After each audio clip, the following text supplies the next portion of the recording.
Hi everyone, welcome to the Laser channel. My name is Greg, and in today's video, I'm going to be making some Slate coasters using my QS-50 fiber laser by Cloudray.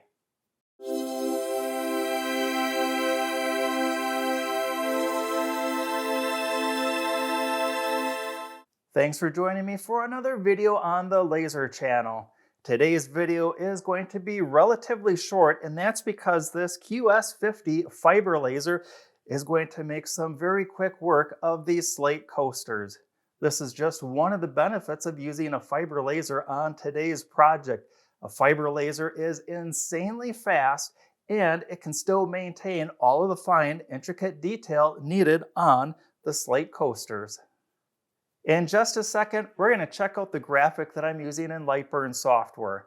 These coasters are for a client. I am charging them, and because of that, I sourced a graphic that I am licensed to use on products like this coaster.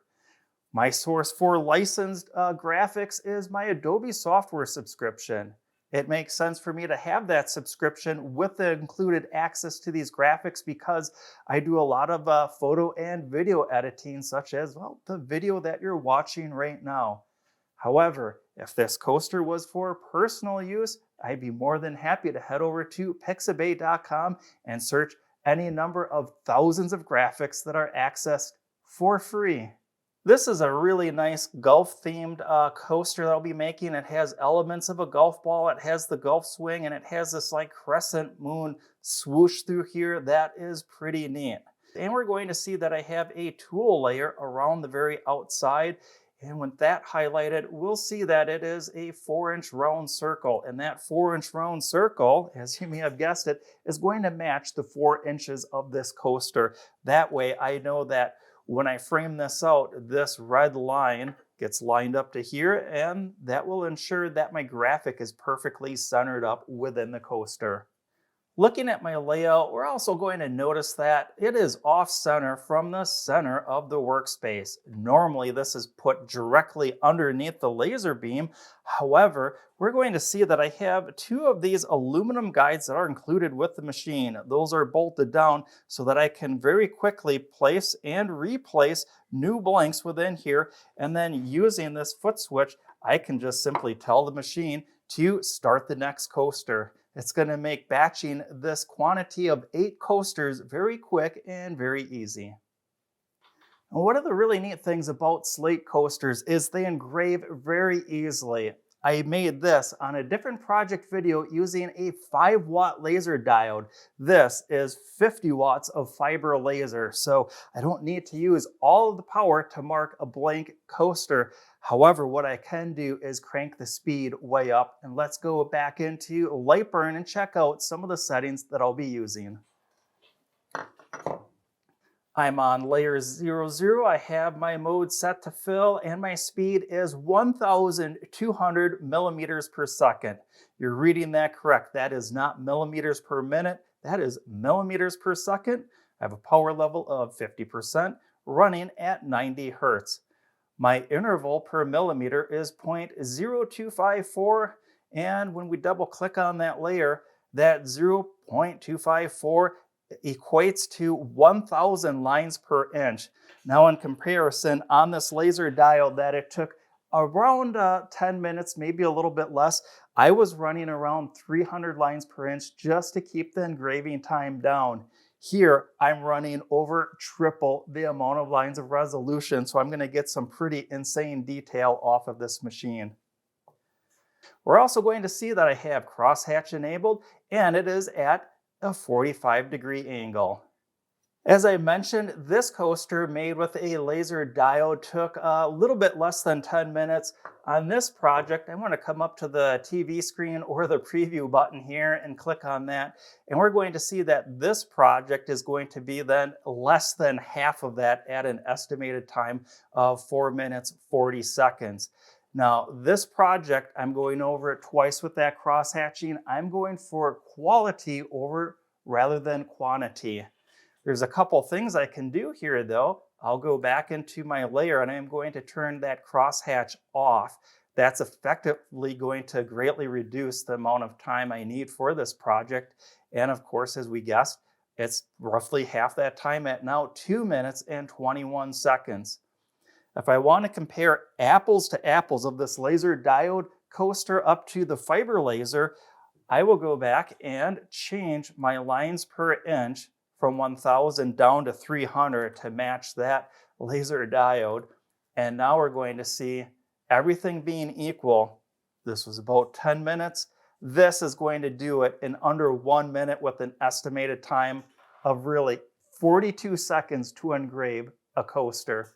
But again, I'm going for quality, so I am going to go back into my layer and put the crosshatch back and bump up my lines per inch up to 1000. Everything looks good. I'll tap the foot switch once, and this is going to turn on the framing function within Lightburn, and I have that nice 4-inch circle framing out perfectly around here. And again, it's going to make quick work of making sure everything is properly aligned for all 8 of these coasters. This all looks good, and I'm ready to turn on my exhaust system and batch all of these through, making sure that I've got my safety glasses on.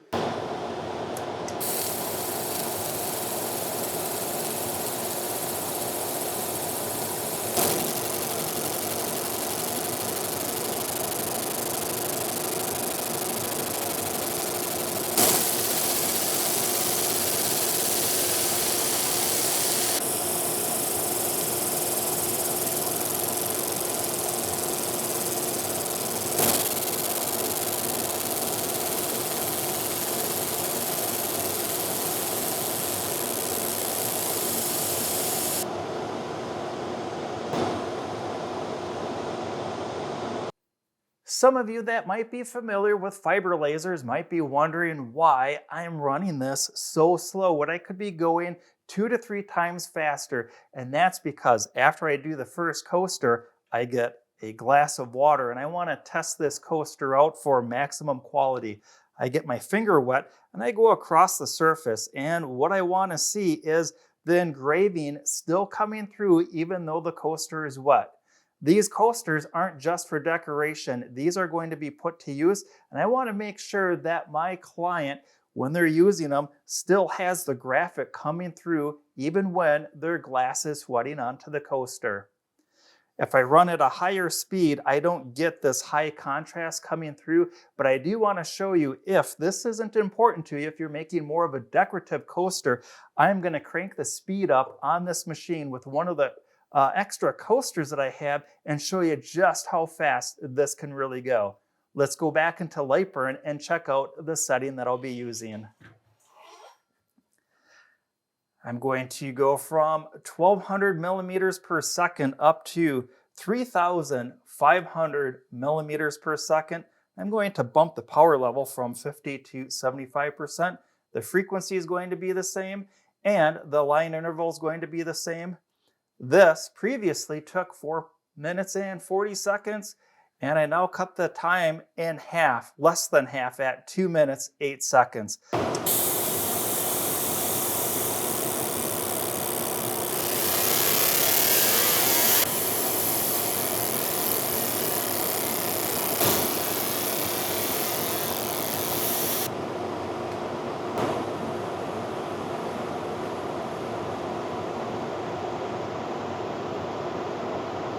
Between the two coasters, the one ran at the slow speed at 1200 millimeters per second and the fast one at 3500 millimeters per second.